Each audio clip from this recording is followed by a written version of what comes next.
बालक के मन में भय हो जाए। आप ऐसी चर्चा करें कि संत को देख के ही वो बालक आकर के प्रणाम निवेदित करें। ये आप जानबूझ करके नहीं करते हैं, लेकिन इसका अर्थ समझिए, इसका कितना बड़ा दुष्परिणाम उस बच्चे के ऊपर पड़ता है। इसलिए आगे से कभी ऐसी चर्चा न करें। हाँ, संत ने खूब निवेदन किया, बेटा बाहर आ, नहीं आया। संत ने कहा ठीक है। महाराज वो संत जो थे वो कोई और नहीं, वो संत भगवती पराम्बा के बहुत बड़े उपासक थे। नाम था उनका मेधातिथि। मेधातिथिर्दैव लदैवरातो रामास्तथा गाद शुकस्य साकलो मृकंड पुत्राः त्रिजपिप्पलादाः योगेश्वरो व्यास पराशरो च पराशरो च क्षाया सुजो सुकौ जाजलिजन्य मुख्याः।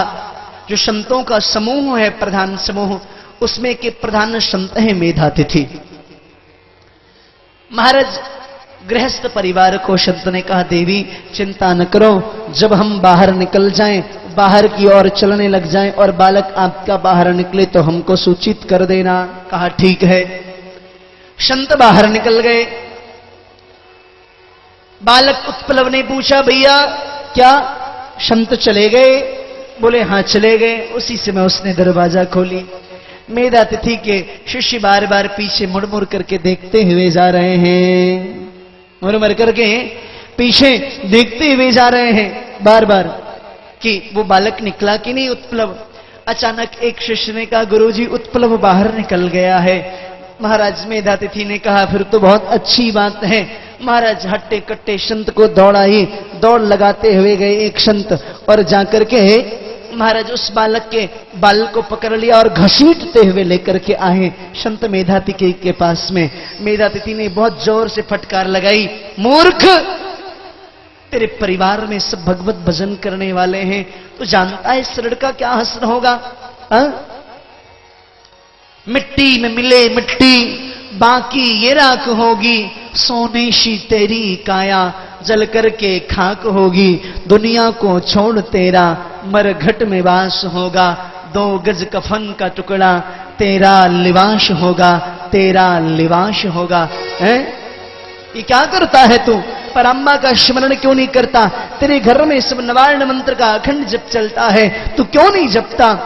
बोले हम नवार्ण मंत्र जप नहीं कर सकती क्योंकि हमारी विश्वास नहीं है। बोले तू क्या वो काम बीज क्लीन का जप नहीं करेगा? बोल, उस क्लीन बीज का जप नहीं करेगा? उस बालक ने कहा, नहीं गुरुजी, मैं क्लीन बीज का जप नहीं करूंगा।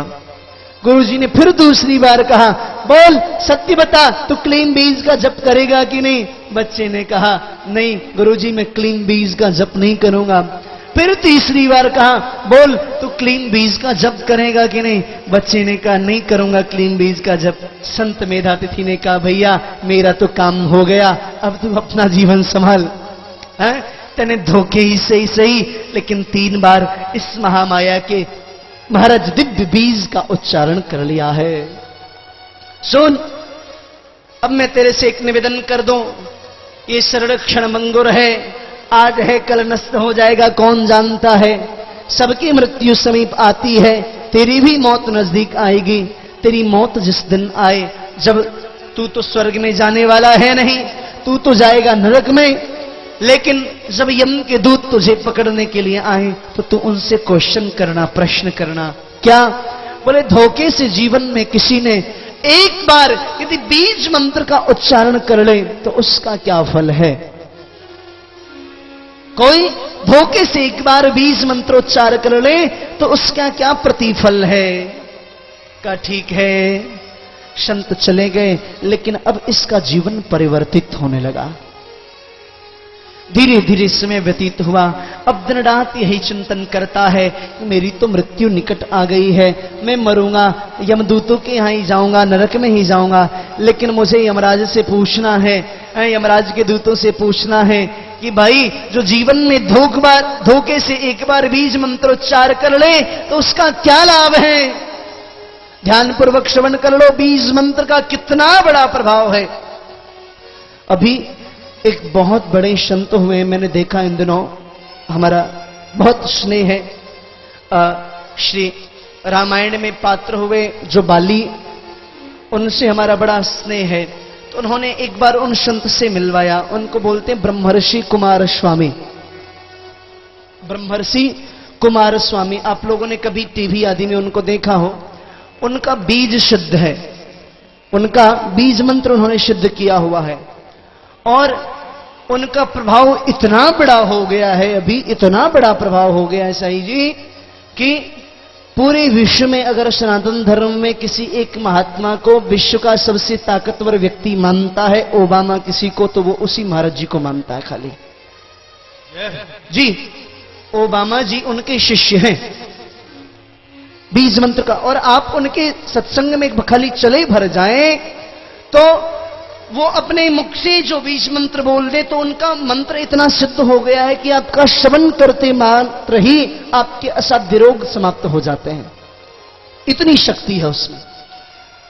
अब ये बेचारा दिन रात चिंतन करे कि जीवन में एक बार कोई धोखे से बीज मंत्र बोल दे तो उसका क्या लाभ है। अंत समय आया, यमराज के दूत आए, पकड़ के ले जाने लगे। बोले सुन, मुझे बाद में ले जाना, पहले मेरे प्रश्न का उत्तर दे दे।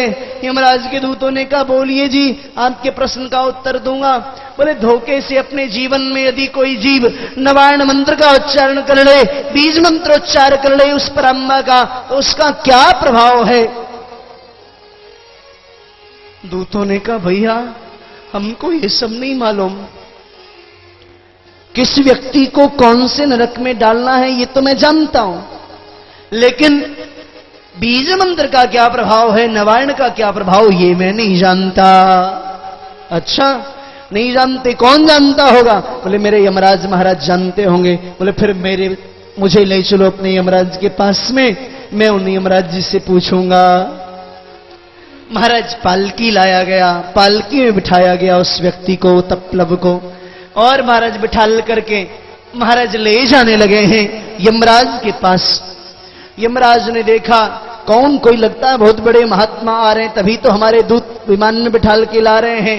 यमराज अपने आसन से खड़े हो गए, आइए महाराज स्वागत है। दूतों ने कहा महाराज ये कोई महात्मा नहीं, ये तो बहुत बड़ा पापी है।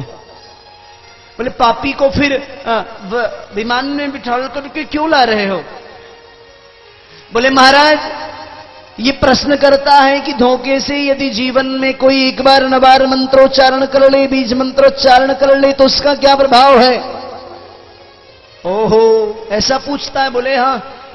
बोले यदि आप उत्तर देंगे तब तो ठीक है, और नहीं उत्तर देंगे तो ये दंड और देंगे आपको। यमराज ने कहा भैया हमको यमलोक के विषय के अलावा और कुछ आता नहीं। कौन सा व्यक्ति कौन सा पाप कर्म करे तो कितने दिन के लिए उसको कौन से नरक में डालना चाहिए, हमसे पूछना हो तो पूछ लो, हमको नहीं मालूम है। उस व्यक्ति उपलब्ध ने कहा यमराज जी तब आप भी मेरे दंड के अधिकारी हो गए, क्योंकि आपने मेरे प्रश्न का उत्तर नहीं दिया है। आप भी इस पालकी में लग जाइए। अब बताइए कौन देगा हमारे प्रश्न का उत्तर। महाराज इस पालकी का कौन देगा आप बताइए। यमराज ने कहा देखिए अगर स्वयं ब्रह्मा के पास हम लोग चले तो ब्रह्मा उत्तर दे सकते हैं। ब्रह्मा के पास में ले जाया गया। जैसी ब्रह्मा के पास में पहुंचे, ब्रह्मा देख करके चतुरानन खड़े हो गए, लगता है कोई बहुत बड़ी विभूति पधारी है। महाराज जैसे ही ब्रह्मा खड़े हुए, कैसे आना हुआ बताइए। यमराज ने कहा महाराज जी एक प्रश्न पूछता है, अगर उस प्रश्न का आपने उत्तर दिया तो अच्छी बात, नहीं तो आपको भी इस पालकी में जोत लिया जाएगा। ब्रह्मा ने कहा ऐसा कौन सा प्रश्न है कि मैं उत्तर नहीं दे सकता, पूछो। वही प्रश्न किया, जीवन में यदि कोई धोखे से एक बार महाराज बीज मंत्र का उच्चारण कर ले तो उसका क्या प्रभाव है। ब्रह्मा ने कहा हमको सृष्टि करनी आती है, लेकिन बीज मंत्र का प्रभाव हम भी नहीं जानते। ब्रह्मा को भी जोत लिया। प्यार से बोलो, जोर से बोलो ना, और जोर से। ब्रह्मा जी ने कहा हमको नहीं आता। बोले फिर अब कहां चले। बोले यदि रुद्र के पास चले तो रुद्र ये बात बता सकते हैं। रुद्र के पास में गए, भगवान रुद्र ने भी मना कर दिया। रुद्र को भी जोत लिया। रुद्र से पूछा महाराज आप बताओ किसको पता होगा नवायण मंत्र की महिमा। बोले परमात्मा श्रीमन नारायण को पता होगा, क्योंकि वो पराम्बा के परम भक्त हैं, उनको जानकारी होगी। श्रीमन नारायण के पास में गए। श्रीमन नारायण ने जैसे ही देखा कि एक व्यक्ति को पालकी में रख करके ब्रह्मा, महाराज महेश, यमराज, उनके दो दूत लेकर के आ रहे हैं। महाराज नारायण भगवान ने सोचा लगता है कोई बहुत बड़ी आत्मा मुझसे मिलने आ रही है। महाराज खड़े हो गए हाथ जोड़ करके, आइए स्वागत है आपका। ब्रह्मा विष्णु, ब्रह्मा से विष्णु, ब्रह्मा जी ने विष्णु से कहा महाराज ये कोई तपस्वी महात्मा नहीं, ये बहुत बड़ा पापी है, लेकिन इनकी बातों में फंस के आ गया हूं मैं। यहां पापी है और आप लोग लेकर के आ गए, ऐसा क्या पाप किया इसने? बोले महाराज इसने पाप किया है बहुत बड़ा, लेकिन एक प्रश्न करता है कि जीवन में कोई धोखे से एक बार बीज मंत्रोच्चार कर ले, नवार्ण मंत्रोच्चार कर ले, तो उसका क्या प्रभाव है? मुझे विश्वास है महाराज आप ज्ञानियों में अग्रगण्य हैं, आप कृपा करके बताएं। अब तो नारायण भगवान की आंखें झुक गई। भैया ये तो हमको भी नहीं पता है, ये तो हमको भी नहीं पता है। नवार्ण मंत्र यदि कोई धोखे से ले ले तो उसकी क्या महिमा? यदि नवार्ण मंत्र कोई जपता आ रहा हो, ये नवार्ण मंत्र की महिमा पूछो तब तो मैं बता सकता हूं, लेकिन जीवन में कोई धोखे से नवार्ण मंत्र का बीज का आश्रय ले ले तो उसकी महिमा हमको नहीं मालूम। जिसके श्रीमुख से यह दिव्य बीज प्रकट हुई है वो पराम्बा ही इसकी महिमा बता सकती हैं। अच्छा कैसे चले उस पराम्बा के पास में? महाराज त्रिदेव लग गए हैं उस पालकी में, उस उत्पलव को बिठाला है उस पालकी में, बिठाल करके उठाया है उस पालकी को। ब्रह्मा, विष्णु, महेश, यमराज और यमराज के दो गण सब मिलकर के भगवती पराम्बा के मणिद्वीप में ले गए हैं। पराम्बा भगवती चामुंडा ध्यान पे मग्न है। बोलिए चामुंडा मैया की जय। भगवती चामुंडा ध्यान मग्न है। महाराज देवताओं ने स्तुति की, पराम्बा भगवती की नेत्र खुली, सबने साष्टांग प्रणाम निवेदित किया। जैसे ही नेत्र खुली भगवती की, उस पराम्बा भगवती ने कहा महाराज आप लोगों का कैसे आना हुआ? बोले महाराज ये एक प्रश्न करता है बालक। बोले क्या प्रश्न करता है? बोले इसका उत्तर मैं बाद में दूंगी, पहले बालक को मेरे पास में बुलाओ। बालक आया, उत्पलव को उठाया भगवती पराम्बा ने, अपने गोद में बिठा लिया और बिठाल करके बोला भैया ब्रह्मा जी अब बताइए कि ये क्या प्रश्न करता है? ब्रह्मा, विष्णु, महेश, यमराज चारों समवेत स्वर में बोल उठे मां ये प्रश्न करता है कि जीवन में कोई जीव धोखे से नवार्ण मंत्र का, बीज मंत्र का आश्रय ले ले तो उसका क्या प्रभाव होता है? मां ने कहा भैया त्रिदेवों अभी भी आप इस बात को नहीं जान सके। बोले नहीं, बोले जीवन में धोखे से भूल से भी यदि कोई जीव एक बार नवार्ण मंत्र का आश्रय ले लेता है, बीज मंत्र का आश्रय ले लेता है, तो वो जीव सीधा महाराज विमान में बैठता है और उस जीव को विमान में त्रिदेव उठाते हैं और ले आकर के सीधे मेरे गोद में बिठाते हैं। वो जीव आकर के सीधा मेरे गोद में बैठता है। बोलो चामुंडा मैया की जय हो।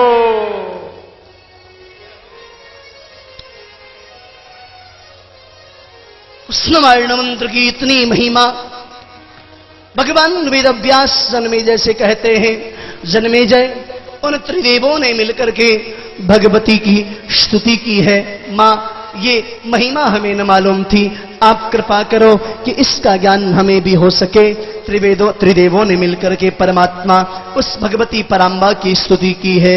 आइए हम लोग भी मिलकर के बड़े भाव से स्तुति करें। इस योग्य हम कहाँ हैं मैया,